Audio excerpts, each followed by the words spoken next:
부장인 윤영무입니다. 예전에 MBC 뉴스 미디어 국장을 했습니다. 여기가 어딘지 잘 모르시겠죠?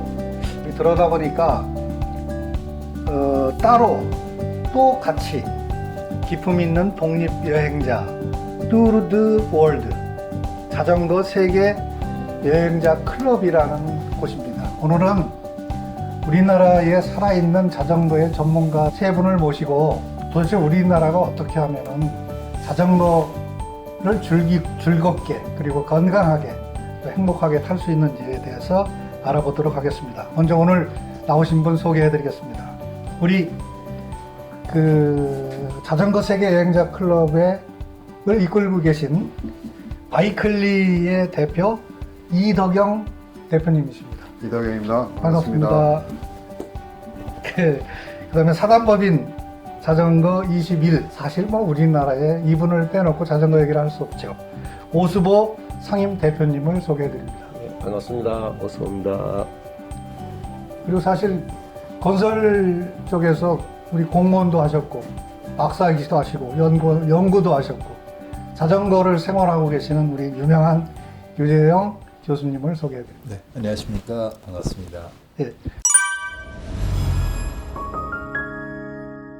외국인 자전거 여행자들이 한국을 방문하는 비율이 굉장히 늘었습니다. 계속 늘고 있고 코로나 직전에 피크를 찍었다가 코로나 이후에 공백기를 가졌다 작년 올해 계속 늘고 있습니다. 그 이유는 두 가지로 보입니다. 하나는 지정학적인 위치가 유라시아의 최동쪽에 있는 나라라는 겁니다. 두 번째로는 관광 측면에서 매력이 있는 곳입니다. 그 다음에 4대강을 중심으로 매우 안전한 자전거 도로를 확보하고 있다는 거고요.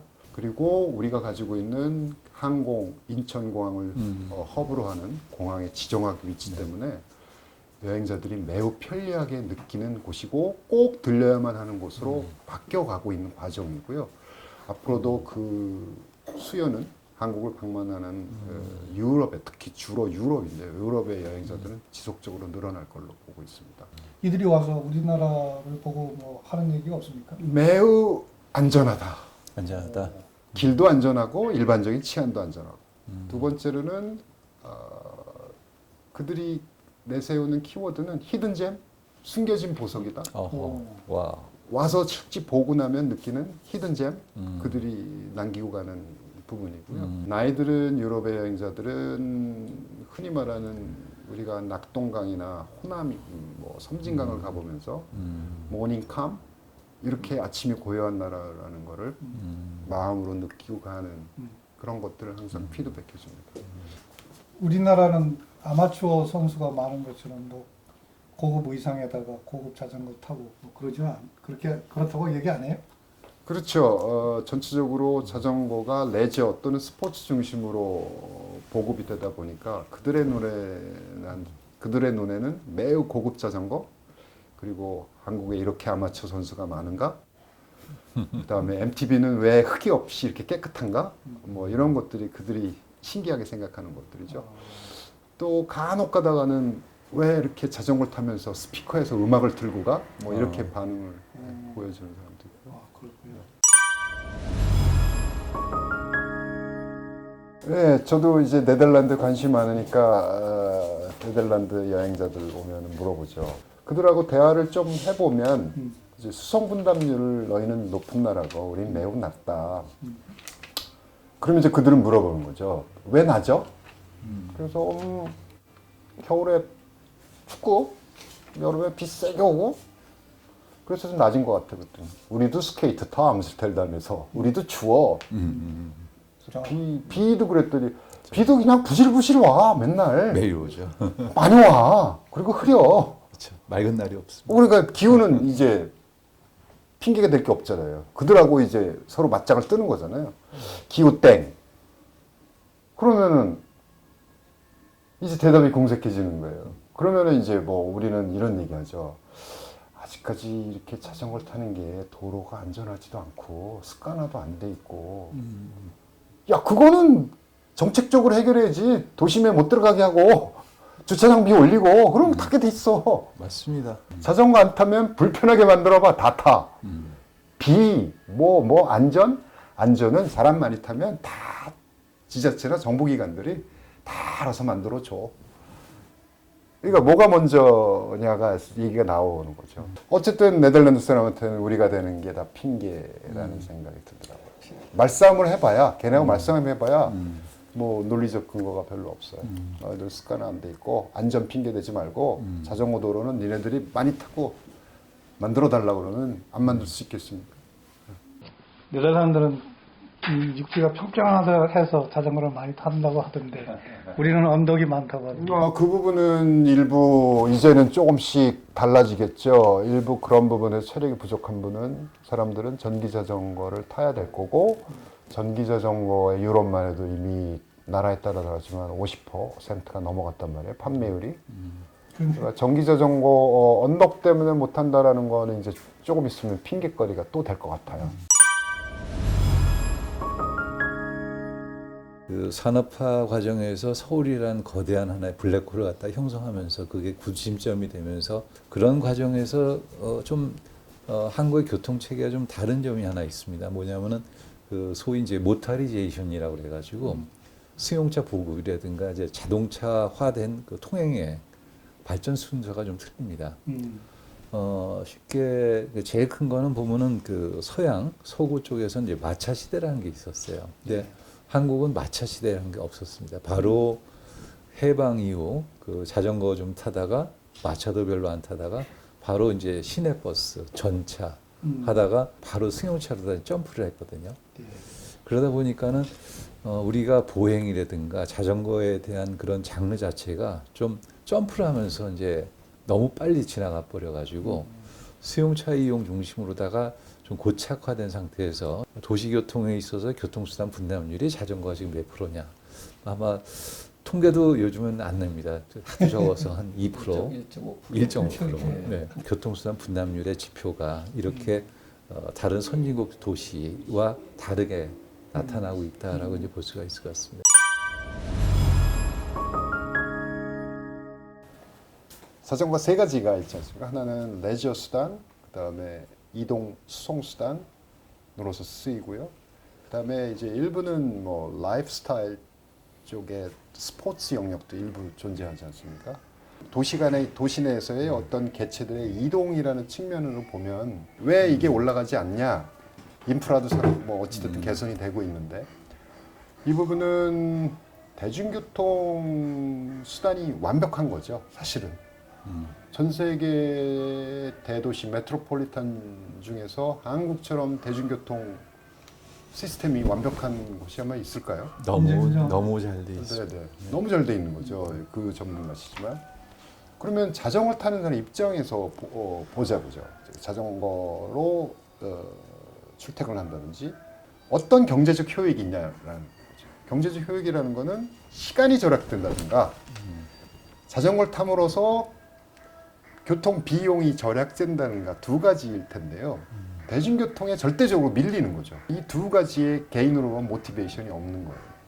특히 우리나라 고급 자전거를 쓰다 보면 부품 교환하고 막 이러다 보면 오히려 대중교통보다 자전거가 더 들 수가 있어요. 무슨 말씀이죠? 그 다음에 우리 환승 시스템이 완벽하잖아요. 유럽이나 일본에 비하면 이 대중교통 수단 요금이 낮은 거예요. 자전거 소매업자들 측면에서는 이런 상상을 합니다. 혹시 휘발유 값이 1리터당 3,000원 되면 어떨까? 그 다음에 환승제도 다 없애고 기본 요금 1,400원을 구간마다 적용하는 시스템이 된다면 어떨까? 마을버스가 없어지면 어떨까? 뭐 이런 상상을 하는 거죠. 네. 거기서 아마 하나의 대답이 나올 것 같아요. 그러니 외부 환경의 변화로 인해서 자전거 수송 분담률이 저절로 늘어날 거다. 경제적 효익 때문에 이거는 기대하기 어려울 것 같아요. 그렇다면은 이제 남아 있는 하나는 탑다운으로 정책적 배려로 아예 탑다운 국가 정책으로 시행을 할 거냐 말 거냐 하나. 플러스 점진적으로 이제 바텀업으로 시민운동으로 해서 이렇게 올려갈 거냐. 근데 저는 두 가지가 동시에 일어난다고 보이는데요. 양쪽의 힘이 다 약하다는 게 문제인 겁니다. 2050년에 뭐 탄소 중립의 목표로서 생각은 되는데 정책 기반자들은 실감이 안 나는 거죠. 자전거 타본 적도 없고 아직도 1.5% 수준인데 대단한 거 아니거든요. 오히려 전기차 신경 쓸 거고 뭐 딴 거 많이 더 맞습니다. 신경 쓸 걸요. 내가 건강하면은 가족이 이제 행복하고 가족이 또 행복하면은 국가가 행복해지면서 또 이제 특히 우리 뭐 요즘 뭐 건강보험 얘기도 많이 나오는데 건강보험 재정이 튼실해지고 그다음에 덤으로 얻을 수 있는 게 이제 자동차 대신에 자전거로 이제 그 교통이 대체되다 보니까 지금 우리 세계적으로도 가장 그 큰 이슈가 되고 있는 게 우리 온실가스 문제, 지구 온난화 문제 이런 문제까지 이제 연결 이제 시킬 수 있다. 그래서 특히 이제 코로나 이후에 2021년부터 2027년 그 회기 동안에 예산을 세우면서 두 가지 그 기준을 제시한 게 있어요. 있는 게 뭐냐면은 이제 코로나로 인해서 그 락다운 이 도시에 그 락다운 이래 가지고 그 EU 국민들이 그 건강 문제, 그 다음에 어떤 사회적인 어떤 그 집안에만 갇혀 있다 보니까 어떤 그 불안한 해소 문제, 그거 하나 하고 그린딜, 그 우리 그 온실가스 지구 온난화 문제죠. 그 두 가지를 기준해 가지고 예산을 수립해라 하는데 거기에서 가장 적합한 게 자전거라는 게 또 나옵니다. 그래서 이제 그 유럽 EU 전체 그 7년 동안 예산 가운데 30%를 이제 탄소 중립 쪽에 주되 그 탄소 중립의 5%를 이제 자전거 쪽에 이제 배정한 이런 그 사례도 있습니다. 제가 실제로 이번에 네덜란드 가서 보니까 비만 환자가 아니고 비만한 사람이 하나도 없어요. 그래서 왜 그런가 했더니 다 자전거 탄대요. 미국 같은 경우에 그 초등학생들 어린이를 대상으로 해가지고 1970년대에 그 자전거를 타고 다니는 한 30%에서는 비만 환자가 한 뭐 10% 미만이었어요. 근데 이제 그 통학이 자전거나 걷는 거에서 자동차로 바뀌면서 이게 역전이 되는 거죠. 그래서 지금은 미국 쪽에서도 이제 그 아이들의 비만 요것 때문에 그 거기다 그 초등학교는 포커스를 두고 그 자전거용 활성화 정책을 지금 하고 있거든요. 그런 사례도 있거든요. 우리나라는 왜 정권이 바뀔 때마다 이런 자전거 정책이 다운됐다, 뭐 업됐다, 다운됐다 이렇게 오르락내리락 하는지요? 우리가 자전거를 10년 이상 탈 확률이 매우 떨어집니다. 그러니까 어느 순간의 일이에요. 인생의 긴 순간에. 그러니까 유럽은 걷기 시작할 때부터 죽을 때까지 체력이 떨어져 소진될 때까지 타고 있는 거고, 우리는 인생이란 긴 주기 속에 일시적인 레저 수단으로서 끝나는 거란 말이죠. 그러니까 자전거 중에서 레저라는 측면이 너무 강한 거죠. 그리고 이동이라는 측면 부분은 아직까지 너무 미미한 겁니다. 만약에 우리가 이미 2009년 MB 정권이 시작될 무렵에 수송 분담률이 예를 들어서 15%였다고 치면 지금쯤 어떻게 됐을까요? 아마 25%쯤 됐을 거예요. 더 넓어야죠. 네. 네. 그들이 15% 정도의 수송 분담률이라면 그들의 지분이 있는 거란 말이에요. 자전거가 더 강해졌을 거라고. 그들 목소리가 점점 커졌을 거라고. 우린 손톱에 요 때도 안 되는 자전거 이용자들, 그러니까 이동 목적으로 쓰는 자전거 이용자들의 목소리는 뭐 없는 거나 다를 바가 없겠죠. 그래서 정권에 따라서가 아니라 자전거를 이용 목적으로 쓸 그 개체들의 목소리가 근본적으로 있을 수가 없는 거죠. 컴플레인 정도겠죠. 코로나에 대해서 한번 굉장히 중요한 그 저희한테는 경험이고, 그다음에 굉장히 큰 자극을 받았고, 그다음에 이걸 과연 코로나 이전에 우리가 교통수단 분담률에 자전거 운전율이 뭐 한 10%라든가 15% 정도 있었으면 어떻게 될 것이냐, 굉장히 중요한 말씀하시는데, 이 통계로 다 봤더니 이게 딱 그 잡혀 있습니다. 뭐냐면은 서울 시내 통행 분담률이 보면 한 통상 2009년도 지금 한 12년대 보면 한 3,200만 정도 됩니다. 이거는 뭐 교통수단 분담률이라 가지고 모든 통행수단을 총합했을 때 뭐 하루에 발생이 한 3,200만 통행 정도 되는데, 코로나 끝나고 나서 한 2,400만으로 확 줄었어요. 안 움직이니까. 격리가 되니까. 또 재미있는 현상이 그전에는 대중교통수단 분담률, 버스하고 지하철 분담률이 한 63% 정도 됐었는데 이게 코로나 때문에 이제 확 떨어졌습니다. 53%로다가 확 줄었어요. 근데 놀라운 거는 수용차입니다. 수용차가 2009년도에는 분담률이 26%였었는데 이게 코로나 때 얼마나 하면 1.5배 늘었어요. 38%로다가. 1.5배가 늘었다. 네, 그래서 38%까지 올라왔습니다. 만약에 그 격리가 이제 체질화되고 일상화되는 상황이었었다면 분명히 더 올라갔을 거예요. 자전거 이용 분담률이. 그래서 만약에 우리가 좀 더 일찍 그 자전거 분담률을 좀 고정화시키고 그다음에 우리의 그 마인드에 그 자전거도 훌륭한 교통수단이라는 것도 인지를 하고 사실 승용차나 자전거나 똑같은 개인 교통수단이거든요. 그래서 만약 승용차에 있었던 쉐어의 일정 부분이 그 자전거가 이제 유지하고 있었다면은 코로나 끝나고 나서는 굉장히 좀 많아졌을 것이고, 그다음에 아마 자전거 쪽 그 동행 잘 아시겠지만 자전거 이용 수요가 엄청나게 폭발해 버렸습니다. 코로나 기간 중에. 그래서 이렇게 사람들은 본성적으로 자전거에 대한 그 하나의 그 회귀성이라든가 우수성을 갖다 다 알고는 있었는데 우리가 그 계기를 갖다 물꼬를 갖다 제대로 못 만들어줬구나. 분명히 수용차에 준하는 서비스를 기능을 가지고 있는 자전거가 제대로만 인식이 된다면은 수용차 총량도 좀 줄이고 우리가 실기를 했지만은 좀 지금 늦지 않아도 생각됩니다. 코로나에 대한 기억을 잊어버리기 전에 한번 되새겨 보면서 우리가 자전거는 굉장히 유의미하고 앞으로 굉장히 하나의 새로운 하나의 돌파구라든가 하나의 성장판이 될 수 있다는 하나의 무브먼트가 좀 있으면은 좀 앞으로 우리가 좀 더 즐겁게 지낼 수 있지 않을까 싶은 생각. 과연 우리 정부나 지자체는 이런 자전거를 통해서 탄소 중립 어떤 목표를 하려는 의지가 있느냐 하는 게 이제 좀 의문이 이제 가는 부분이고요. 특히 이제 탄소 중립 문제는 우리뿐만 아니라 어떤 국제적인 문제 아닙니까? 그리고 이거는 우리 국가로 봤을 때도 어떤 지자체의 문제가 아니고 국가 전체의 문제란 말입니다. 그러면은 자전거도 탄소 중립 어떤 역할을 이제 주기 위해서는 국가 주도의 이런 정책이 필요한데 우리 자전거 정책은 지금 국가는 이제 손을 떼고 있는 입장이고 지자체가 알아서 해라.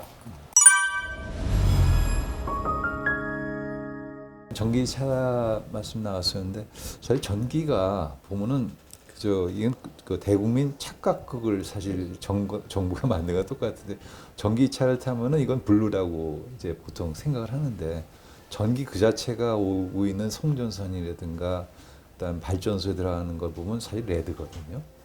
근데 단지 배기가스가 안 나오고 그다음에 탄소가스가 안 나온다는 거 가지고 이제 전기차가 블루라고 생각하는데 사실 전기는 그렇게 완전 블루라고 이제 볼 수가 없습니다. 근데 그 보조금 제도 보면 참 이게 굉장히 아이러니가 전기차도 보면은 이제 친환경적인 교통수단이고 그다음에 자전거도 이제 친환경적인 교통수단인데 우리의 그 사고 방식이 얼마큼 좀 삐뚤어져 있냐면은 전기차가 보면 한 8,100대 정도 되는데 거기 들어간 예산이 한 수천억 정도를 지원해주고 있습니다. 정부에서는 똑같은 친환경 교통수단이고 그다음에 하나는 건강에 더 도움이 되고 그다음에 자전거는 이제 부피도 작고 그다음에 토지 자원 소요도 적은데 자동차는 대개 보면 하루의 운영 시간이 한 서너 시간밖에 안 되는데 24시간 땅을 차지하고 있지 않습니까? 근데 자전거는 그런 것도 없고 근데 그 8,100대를 위해서 수천억 예산을 갖다가 이제 씁니다. 그래서 주로 보면 이제 인센티브 주고 그다음에 자동차 살 때 보조금 주고 그다음에 인프라 확보해 주고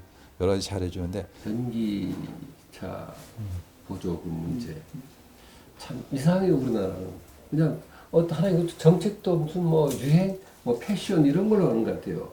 전기차 하니까 또 전기자전거에 보조금이 나와요. 사실 전기자전거보다 일반 자전거가 오히려 더 국가 등 사회에 끼치는 그게 더 많은데 근데 지금 전기자전거는 보조금 주는 이런 지자체들이 지금 생겨나기 시작해요. 그렇다고 하면 일반 자전거 타는 사람은 뭐냐 이거지 이제. 따릉이라고 있지 않습니까? 서울시 따릉이.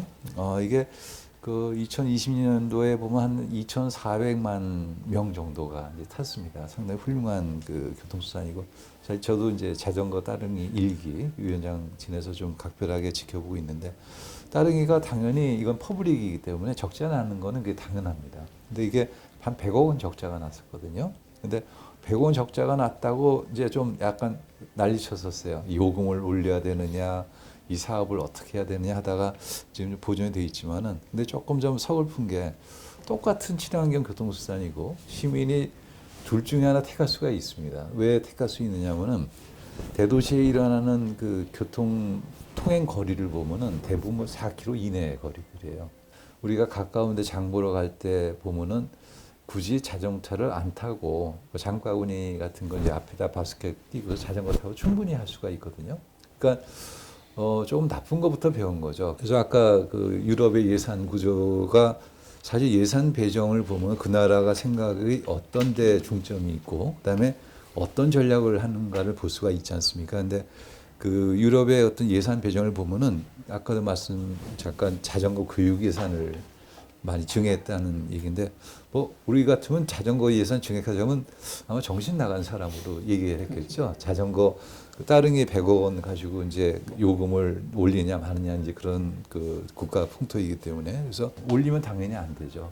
표가 떨어지니까. 근데 불행하게도 정치계라든가 좀 중앙정부에서도 그렇게 심각하게 생각을 안 하기 때문에 이걸 뭐 시민 운동이라기보다도 이거는 세계인의 한 사람으로서 당연히 가야 될 길하다 빨리 되찾는 운동이 좀 있어야 된다고 생각합니다. 아, 오늘 참 좋은 말씀. 아, 정말 그 말을 듣고 보니까 고개가 그냥 끄덕여지네요. K컬처, K스포츠, 스포츠 관광, 그것을 우리가 자전거로 4대강을 이용해서 외국인들을 많이 받고 그것이 붐이 되면 한국 사람들이 자전거에 대해서 인식을 좀 다시 달리하지 않을까요? 당연하죠. 지금 사실 외국인들이 관광을 와서 자전거를 이용을 해요. 자전거로 서울이나 아니면은 뭐 경주, 공주, 대전 이런 데를 관광한다면 그런 방법이 하나 있을 거고, 한국에 지금 오는 센 자전거 여행자들은 유럽에서 출발해서 약 한 10개월에 걸쳐서 또는 빨리 오는 친구들이 6개월에 걸쳐서 한국으로 들어오거든요. 보통 체류 시간이 최소 6일. 서울에서 부산을 가야 되니까 최소 6일. 그냥 스쳐 지나가도 6일이고 보통은 보면 보름 정도를 잡고 있습니다. 이미 시골에 가도 유럽인들이 먹을 만한 바게트와 커피 있지 않습니까? 이 극동에 와서 유럽인들이 매일같이 맛있는 바게트와 그러니까 맛있는 빵과 커피를 먹을 거라고 생각을 못 했잖아요. 근데 우리는 뭐 불과 뭐 10km 거리마다 또는 뭐 중도시에 가도 아주 훌륭한 빵집 이들이 놀래는 거란 말이에요. 편의점. 숙소도 뭐 모텔 5만 원이면 아주 유럽에서 상당히 그렇죠. 100유로 정도 되는 시골에 가면 모텔이 5만 원짜리가 100유로 정도의 시설 아니겠습니까? 그렇죠.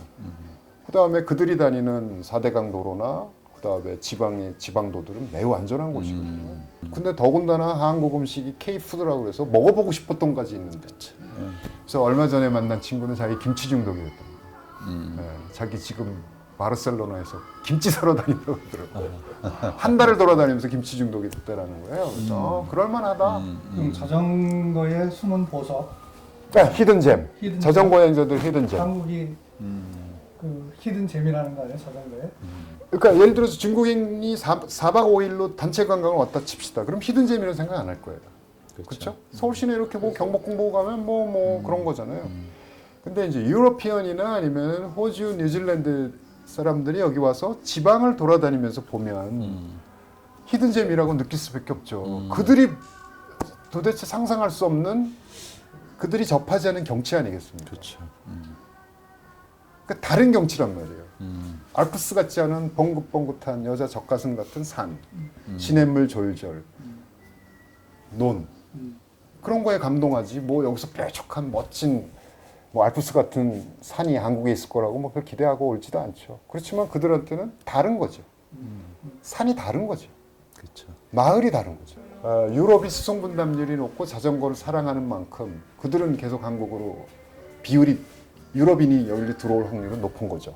평생 그들은 자전거를 탔고 은퇴하면 자전거 여행을 하리라 해외로 그렇게 생각하고 온 사람들 아니겠습니까? 저도- 그래서 비율이 아주 명확합니다. 저도 그런데 바이클리 기준으로 보면 여기에 술이나 아니면은 정보를 얻으러 오는 사람들의 기준을 보면 1. 독일, 2. 네덜란드, 그 다음에 오스트리아, 스위스, 그 다음 프랑스, 스페인, 포르투갈이 적어요. 네. 이태리도 상대적으로 적습니다. 명확하잖아요. 네덜란드 1,700만인데 1위를 다툰단 말이에요. 여기 오는.